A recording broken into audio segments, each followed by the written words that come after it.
मिंबरे नूर पर तशरीफ़ फरमा उलमाए ज़वील एहतराम अइम्माए मसाजिद शोराए किराम बिलखुसूस मुनाज़िर अहले सुन्नत हज़रत पीर तरीक़त अल्लामा मुफ्ती आले रसूल साहब व सामईन व सामिआत अस्सलामु अलैकुम व रहमतुल्लाहि ताला व बरकातुहू।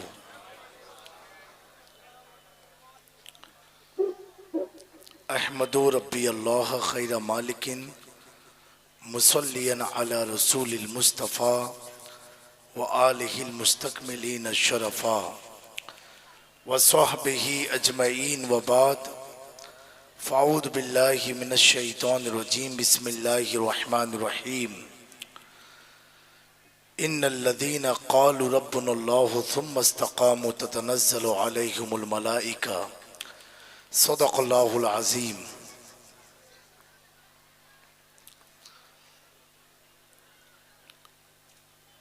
अज़मते औलिया कॉन्फ्रेंस में खुसूसियत के साथ हमारे आलमी शोहरत याफ्ता सना खां डॉक्टर निसार अहमद मारफानी साहब किबला की मौजूदगी है और बहुत दूर दराज का सफ़र तय करके आपके इस बंगाल तक पहुँचे हैं, तो मैं भी यही चाहूँगा कि जितना ज़्यादा हम उन्हें सुनेंगे उतना हमारे अंदर इश्क़ रिसालत मआब सल्लल्लाहु अलैहि वसल्लम में मज़ीद इजाफ़ा होता रहेगा। बड़ा ही प्यारा पढ़ते हैं और ये प्रोग्राम बंगाल में हो रहा है ना, उड़ीसा है कि बंगाल है ये? अच्छा बंगाल है ये। मैं अक्सर कहता हूँ कि बंगाल की धरती से मुझे बहुत मोहब्बत है, वो इसलिए कि मेरे जद्दे आला हुजूर मखदूम अशरफ जहांगीर समनानी ने अपनी ज़िंदगी के तकरीबन 12 साल बंगाल में गुजारे हैं। तो आप बंगाली लोग सुनने के मूड में हैं कि नहीं? हाथ उठा के बताएं जो नहीं सुनेंगे। अच्छा, ये सब नहीं सुनेंगे तो एक बार बंगला अंदाज में दुरूद शरीफ पढ़ लीजिए। अच्छा, यहाँ नहीं पढ़ते हैं? देना मौलाना मोहम्मद। अच्छा, इस तरफ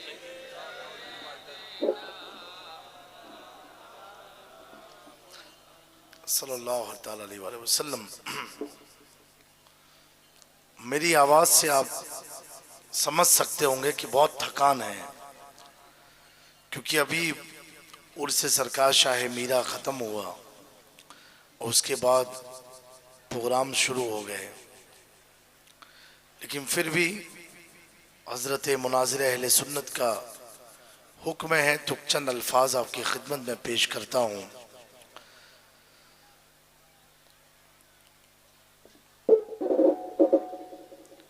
ये प्रोग्राम का नाम है अज़मते औलिया कॉन्फ्रेंस। अज़मते औलिया कॉन्फ्रेंस और हज़रत दीवान शाह रहमतुल्लाहि ताला अलैह के बगल में बैठ करके हम औलिया का जिक्र कर रहे हैं। बंगाल वालों, ये सोचो, अल्लाह तबारक तआला कुरान में फरमाता है, बेशक जो कहते हैं कि अल्लाह हमारा रब है और उसी पर कायम होते हैं, तो अल्लाह ताला उन पर फरिश्तों का नुज़ूल फरमाता है। किसका नुज़ूल फरमाता है? फरिश्तों का नुज़ूल फरमाता है। फरिश्तों का नुज़ूल। तो अब तो हर दाढ़ी टोपी वाला कहता अल्लाह हमारा रब है, बोलते हैं ना सब, अल्लाह रब्बी, अल्लाह मेरा रब है। अभी आप भी कहोगे अल्लाह मेरा रब है, बेशक अल्लाह तो सबका रब है। अल्हम्दुलिल्लाह रब्बिल आलमीन, तमाम तारीफ हम उसके लिए जो सारी जहान का पालनहार है, सबका रब है। जो उसे माने उसका भी रब, जो ना माने उसका भी रब वही है। हर चीज का मालिक वो है। तो अल्लाह ने फरमाया, जो कहते हैं अल्लाह हमारा रब है और उसी पर कायम रहता हो, तो ऐसे शख्स के दीदार के लिए अल्लाह फरिश्तों को भेजता है। किसको भेजता है? फरिश्तों को भेजता है। ऐ मेरे फरिश्तों, जाओ रूए जमीन पर मेरे औलिया का, मेरे औलिया की ज़ियारत करो, उनका दीदार करो। ये कौन भेज रहा है? बोलो। और किसको भेज रहा है और किसके लिए भेज रहा है? समझ गए? समझ गए? अब प्यारो ये बताओ, जब छठी आती है, जब 11वीं आती है, जब औलिया का उर्स आता है, हम उनकी तुरबत की ज़ियारत के लिए जाते हैं। फरिश्तों को कौन भेज रहा है? अल्लाह भेज रहा है। और कुछ लोगों को तकलीफ होती है कि तुम दरगाहों पर क्यों जाते हो, तुम इन्हें याद क्यों करते हो, तुम इनके नाम की महफिलें क्यों सजाते हो, तुम इनका जिक्र क्यों करते हो। तो इससे मैंने दो चीज समझी, डॉक्टर साहब की तवज्जो चाहता हूं। दो चीज समझ में आई। जो लोग कहते हैं इनका जिक्र क्यों करते हो, इनको याद क्यों करते हो, इनकी तुरबत की ज़ियारत के लिए क्यों जाया करते हो, वो ये सवाल करते हैं। वो औलिया का जिक्र नहीं करते, वो किसी बुजुर्ग को याद नहीं करते, वो ना करके ये बताते हैं कि उनकी जमात में कोई वली है ही नहीं, और हम जिक्र करके बताते हैं हमारी जमात में अल्लाह के वली हैं।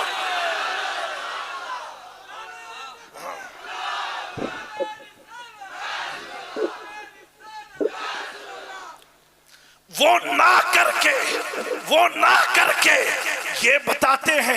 एक बात और आप बताओ, याद किसे किया जाता है? जो याद के लायक हो। हर मरे को याद नहीं किया जाता, हर दुनिया से जाने वाले को याद नहीं किया जाता। याद उसी को किया जाता है जो याद करने के लायक हो। ये याद ना करके बताते हैं इनके पास कोई ऐसा मौलवी है ही नहीं जिसको याद किया जाए।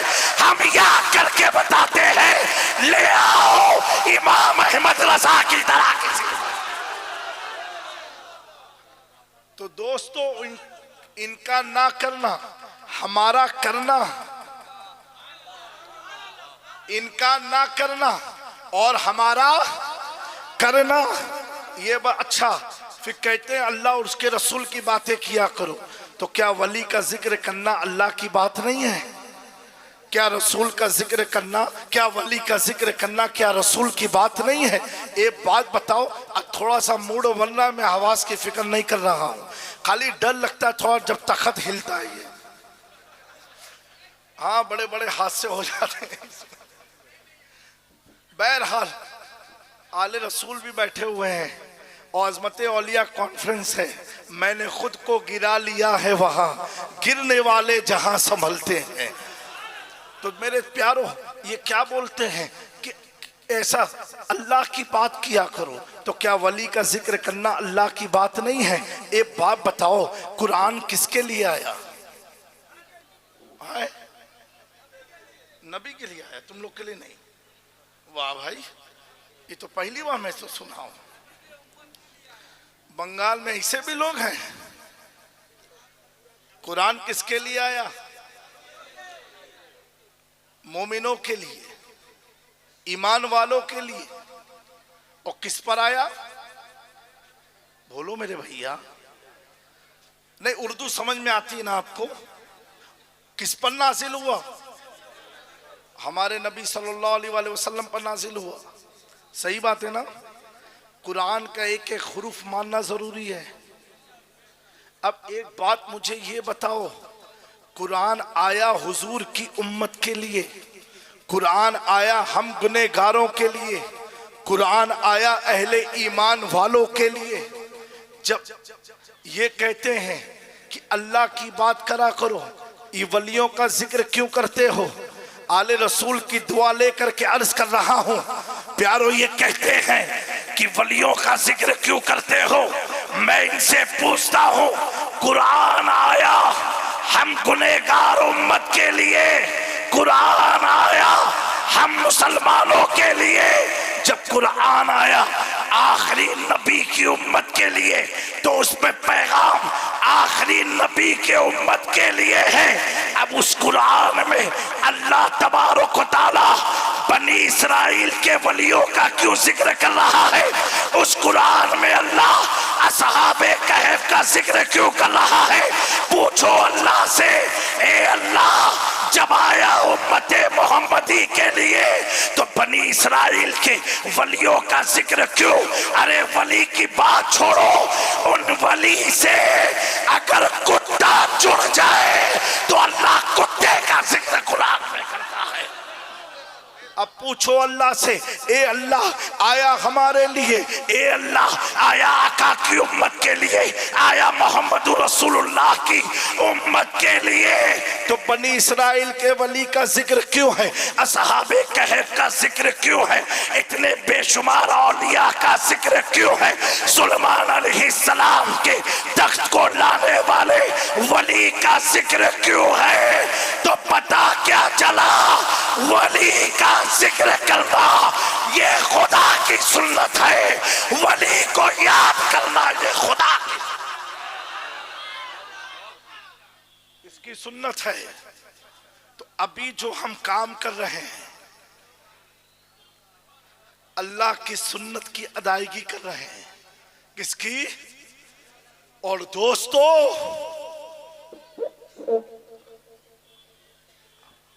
मेरे गौसे आजम पीरे पीरा मीरे मीरा, क्या शान है। अल्लाहु अकबर। इमाम तहतावी अलदुर्र के मुकदमे में फुकाहे अहनाफ का एक बाब बनाया और उसमें एक वली का जिक्र किया जिसको दुनिया बायजीद बुस्तामी के नाम से जानती है। किसके नाम से? बोलो मेरे भाई। और क्या लिखा? मन अरफा इस्महु दखलल जन्ना, जो शख्स इस नाम को पहचान गया वो जन्नत में दाखिल हुआ। फिर लिखते हैं इस्महु तैफूर बिन ईसा, उनका नाम तैफूर बिन ईसा है। ये नाम याद कर लो, तैफूर बिन बायजीद बुस्तामी का नाम। जिसको ये नाम याद रहा, जो इस नाम की मार्फत हासिल कर लिया, अल्लाह उसको अपने फजल से जन्नत अता फरमाएगा। कितना बड़ा नाम है कि जिसका नाम याद हो, जिसके नाम को पहचान लो तो अल्लाह जन्नत अता फरमाए। वो बायजीद बुस्तामी एक हल्के इरादत में बैठे थे, वो खिताब फरमा रहे थे। अचानक से गैब से निदा आती है, ए तैफूर बिन ईसा, आने वाले दौर में मेरे महबूब की नस्ल में एक अब्दुल कादिर जीलानी पैदा होगा और वो ऐलान करेगा कि मेरा कदम सारे वलियों के कंधे पर। इतना ऐलान जैसे गैब की निदा को बायजीद बुस्तामी सुनते हैं, अपने सर को झुका देते हैं, सर को खम कर देते हैं।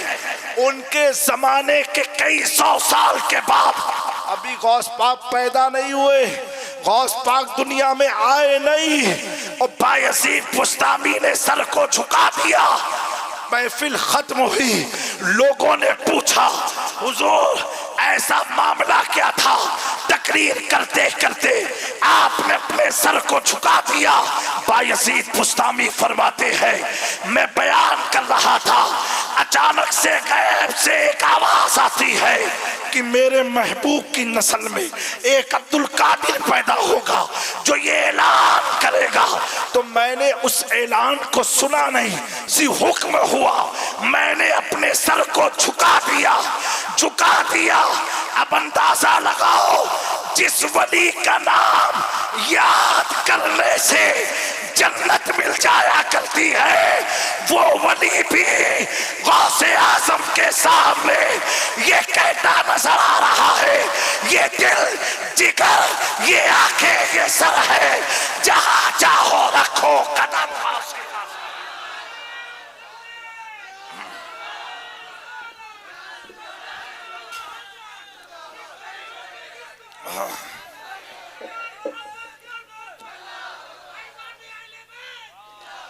प्यारो, इसी तरीके से बसरा में हजरत शेख अहमद कबीर रिफाई अपने बच्चों को पढ़ा रहे थे, अपने सर को झुका दिया जब ऐलान सुना।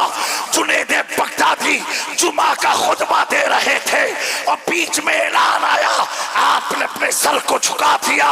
ए हिंदुस्तान के मुसलमानों, जब खुरासान की पहाड़ी में मेरा ख्वाजा इबादत में मशगूल था, ऐलान हुआ, सर को झुका दिया, तब मेरा इमाम कहता है, ऐलान करता है, वाह क्या मर्तबा ऐ ख़ासे वाला तेरा, ऊंचे ऊंचों के सरों से कदम आना तेरा।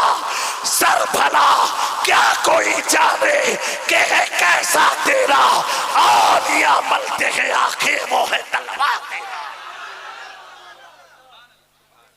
मेरे दोस्तों, शुक्र मनाओ कि तुम उस जमात में हो जिस जमात में गौसे आजम है, जिस जमात में करीम नवाज है, जिस जमात में मखदूम सिमना है, जिस जमात में अलाउल हक पंडवी है, जिस जमात में सिराज अखी अहले हिंद है, जिस जमात में निजामुद्दीन औलिया है, जिस जमात में बाबा फरीदुद्दीन है, जिस जमात में साबिर अलाउद्दीन है, जिस जमात में बाबा कुतुबुद्दीन बख्तियार काकी है, तभी तो मेरा इमाम कहता है, कैसे आकाओं का बंदा है रज़ा, बोल बाले मेरे सरकारों की।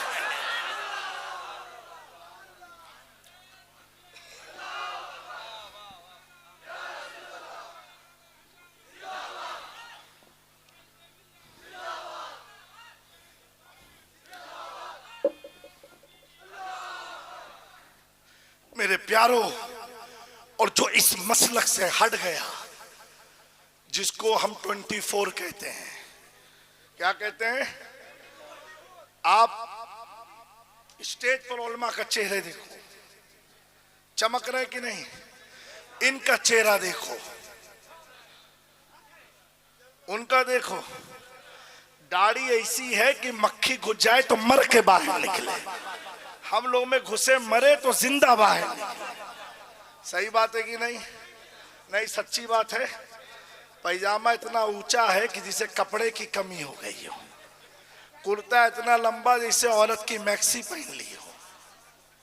मेरे दोस्तों, लाख तुम अल्लाह अल्लाह करते रहो, लेकिन अगर अल्लाह के वली से दूर रहे, एक बात बताऊं मैं आपको, हमें औलिया की जरूरत है, उनको हमारी जरूरत नहीं है। किसको जरूरत है? हमें। मूसा अलैहिस्सलाम ने कहा ना, ए अल्लाह मुझे भी तू अपने वली से मिला दे, ए अल्लाह मिला दे। तो रब ने फरमाया ठीक है, मिलना है, ठीक है, ज्यादा सफर में मछली तैयार कर लेना। क्या तैयार कर लेना? इसलिए बोलते हैं, सूफिया फरमाते हैं कि अगर मछली सफर में लेके चलो तो बरकत वाला सफर होता है। बोलो भाई। और आप लोग तो पूरा मछली ही खाते हो, नाश्ते में भी, खाने में भी, रात में भी, है ना। तभी आपकी नस्ल में इतनी बरकत है कि दिल्ली तक के लोग परेशान है, बंगाल की आबादी कम कैसे की जाए। समझे आप लोग। मछली पकाओ। भाई ये बात करके बात खत्म, फिर डॉक्टर साहब को सुनना इंशाअल्लाह तबारक तआला। और हजरत मूसा ने अपने साथ हजरत यूशा बिन नून को लिया। बहरहाल वाकया निगारी मकसद नहीं है। और मछली को पका करके एक डब्बे में पैक किया, टिफिन में, और साथ लेके चले। मूसा अलैहिस्सलाम ने अपने दोस्त, अपने भाई यूशा बिन नून को बताया नहीं था कि मछली क्यों लेके जा रहे हैं। अल्लाह ने फरमाया, मूसा, जिस मकाम पर मछली जिंदा होके पानी में चली जाए उसी मकाम पर मेरे वली का कयाम है, वही मंजिल है। अब रात सफर चलता रहा। बहरहाल सुबह हो गई। मूसा अलैहिस्सलाम ने अपने भाई से पूछा, ए यूशा, वो मछली निकालो, भूख लगी है। हजरत यूशा फरमाइश करते हैं, हुजूर, जब रात में आप सोए थे जहां पर टेक लगाया था, तो मैं क्या देखता हूं कि डब्बे में से मछली जिंदा होके पानी में चली गई। जिंदा होके, और मछली कटी हुई है, भुनी हुई है, पकी हुई है, कटी हुई है, और कैद खाने में है, डब्बे में पैक है। कहा कि हुजूर रात में, तो मूसा अलैहिस्सलाम फरमाते, वही तो जगह थी जिसकी तलाश में हम निकले हैं। चलो वापस उसी मकाम पर जहां मछली जिंदा होके पानी में गई। मूसा अलैहिस्सलाम पलट के आए उसी रास्ते पर। अब तवज्जो चाहता हूं। पलट के वापस आए उस मकाम पर जहां पर मछली जिंदा हुई। सुन्नियों, पता क्या चला कि वली जिस जगह बैठ जाए इतनी बरकत वाली होती है वो जगह। अगर कटी हुई, भुनी हुई, पकी हुई एक कैद खाने में मछली हो, बरकते विलायत से वो मछली जिंदा हो जाती है। हम वली की बारगाह में इसलिए जाते हैं, जब दुनिया के जख्म ने हमें काट दिया हो, दुनिया के गम ने हमें जला दिया हो, अब अपनी जिंदगी के हुसूल के लिए हम ख्वाजा के दयार में जाते हैं। ख्वाजा की चौखट पर।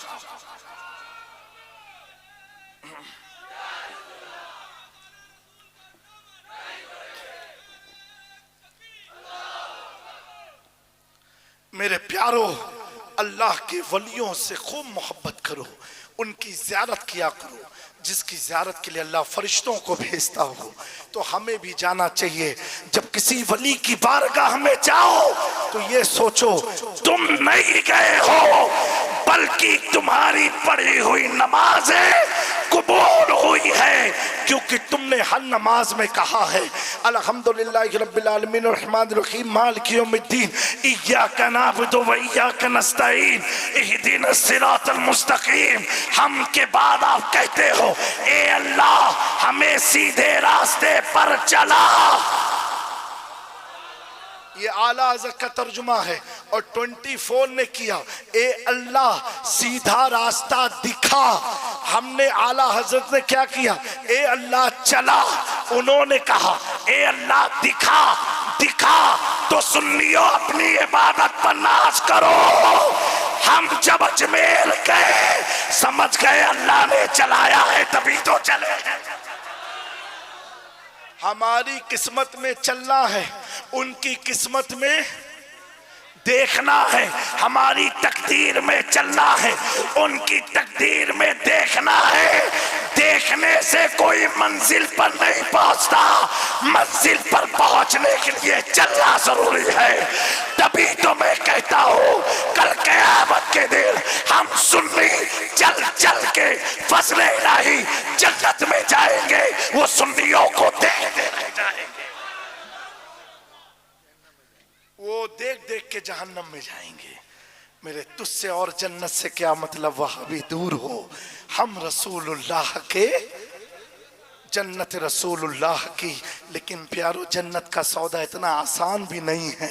प्यारे आका सल्लल्लाहु अलैहि वसल्लम का फरमान है कि क़यामत के दिन मैं शफाअत भी कराऊंगा और कुछ लोगों की शिकायत भी करूंगा। किसकी शिकायत करूंगा? हुजूर फरमाते हैं, जिसने कुरान की तिलावत नहीं की है। मेरे दोस्तों, फैज़ान अज़मत औलिया कॉन्फ्रेंस में ये अहद करके उठो, कम से कम एक आयत कुरान की हमें डेली पढ़नी है। नहीं खाई सुभान अल्लाह की पढ़नी भी इंशाअल्लाह, बोलो ना, पढ़ेंगे ना। मेरे दोस्तों, आप इतना सोचो, जब घर में मैयत होती है उस वक्त आप पबजी खेलते हो कि फेसबुक पर होते हो कि ट्विटर पर होते हो? घर में मैयत हो, आप क्या करते हो? कुरान पढ़ते हो ना, तस्बीह पढ़ते हो ना। क्यों पढ़ते हो? बताओ क्यों पढ़ते हो?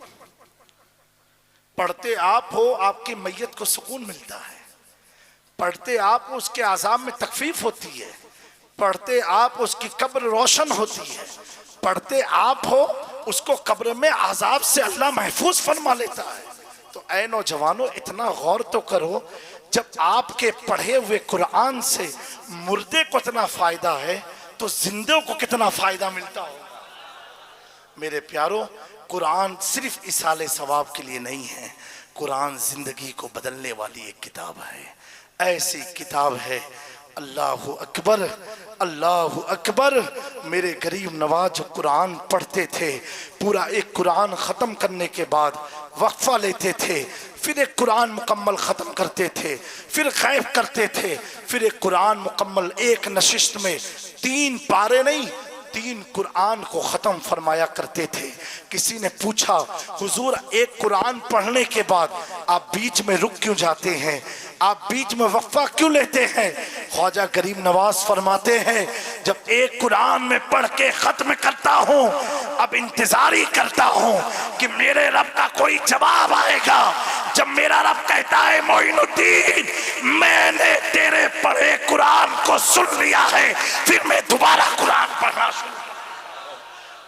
मेरे दोस्तों, आज ख्वाजा का नारा तो लगाते हैं, लेकिन ख्वाजा की बात कहाँ मानते हैं। प्यारो, गफलत की जिंदगी मत गुजारो, अपने अंदर तब्दीली पैदा करो। हजरत कुछ अहबाब आके कहते हैं कि हजरत दुआ कर दीजिए, चैन नहीं है। मैं मर्द हजरात बड़ी माजरत से कहता हूँ, नौजवानों, मैं कहता हूँ, जब तुम्हारे गले में चैन पहन के घूमोगे तो दिल को कहाँ चैन मिलने वाला है। आप कहते हो हजरत रोजी में बरकत नहीं होती है। अरे जिस हाथ को तुमको अल्लाह ने इतना पाक साफ हाथ दिया है, उसमें जब तुम चुल्ले और कड़े पहन के घूमोगे तो रोजी में बरकत कहाँ से आने वाली है। ए मेरे मिल्लत के नौजवानों, वक्त बड़ा नाजुक है। आज भी फिलिस्तीन के हालात को देख करके अपने अंदर तब्दीली पैदा करो, अपने अंदर इंकलाब पैदा करो। मैंने भारत का वो भी नक्शा देखा है, जब दंगे होते हैं हमारी मसाजिद भर जाती है, जब ज़लज़ला आता है हमारी मसाजिद भर जाती है, जब इलाके में 1, 2, 3 मौत वाक़े होती है तो पूरे इलाके में कुरान खानी का इंतजाम किया जाता है। क्या मुसलमानों, तुमने ये अहद कर लिया है, जब आज़ाब आएगा तब कुरान पढ़ेंगे, जब आज़ाब आएगा तो मस्जिद को भरेंगे, जब तकलीफ आएगी पूछो जाओ फिलिस्तीन के मुसलमानों से, आज वो किस चीज के लिए लड़ाई लड़ रहे हैं? क्या अपनी प्रॉपर्टी के लिए, क्या अपने मकान के लिए, क्या अपनी इज्जत के लिए, क्या अपनी आबरू के लिए? नहीं, सिर्फ एक मस्जिद की तहफ्फुज़ के लिए अपनी नस्लों को कुर्बान कर रहे हैं, लेकिन खुदा की मस्जिद की भरपूर हिफाजत कर रहे हैं। लेकिन यही हाल अगर हम अपने हाल पर गौर करें, आज हमारी मस्जिद का हाल क्या हो गया, बंगाल में ख़ास तौर से क्या हाल हो गया। फजर में सिर्फ इमाम और मुअज्जिन नज़र आते हैं और कोई नज़र नहीं आता है, और जब बात आ जाए इमाम की तनख्वाह बढ़ानी है तो पूरा महल्ला कहने लगता है इमाम साहब करते क्या है। अरे जब तू मस्जिद में पहुँचेगा तब पता चलेगा इमाम करते क्या है, तू तो कभी गया ही नहीं। ऐ नौजवानों, ऐसी गफलत की जिंदगी मत गुजारो, ऐसी गफलत की जिंदगी मत गुजारो। पूरे वर्ल्ड के हालात बड़े नाजुक से हैं, बड़े कमजोर हैं, लेकिन जिस वक्त तुम ईमान में पावरफुल हो गए, आओ जरा गरीब नवाज की तारीख पर नजर डालो। मेरे ख्वाजा कोई एटम पंप नहीं लेकर के आए थे, कोई मिसाइल नहीं लेकर के आए थे, कोई सुपर पावर की ताकत नहीं लेकर के आए थे, कोई उनकी पुष्पनाही के लिए ब्रिटेन अमेरिका का हाथ नहीं था। मेरा ख्वाजा जब आया था तो क्या था? हाथ में मुसल्ला था, हाथ में वोजू का लोटा था, लेकिन जहां बैठ जाया करता था तो बादशाह के जानवर को भी मालूम था ये जगह मामूली नहीं, मोइनुद्दीन चिश्ती की जगह है। मेरे दोस्तों, हाल क्या हुआ? चंद ही अरसे के बाद 90 लाख की तादाद में लोग गरीब नवाज की बारगाह के गुलाम बन गए, मुलाजिम बन गए। क्या देख के बने? अखलाक देख करके बने, किरदार देख करके बने। एक वाकया सुना करके अपनी गुफ्तगू को समेट दूंगा। एक बार क्या हुआ, 2 भी बजने वाले हैं, अजमेर शरीफ में गरीब नवाज की जब 40 की टीम मुकम्मल हुई, कितने लोगों की?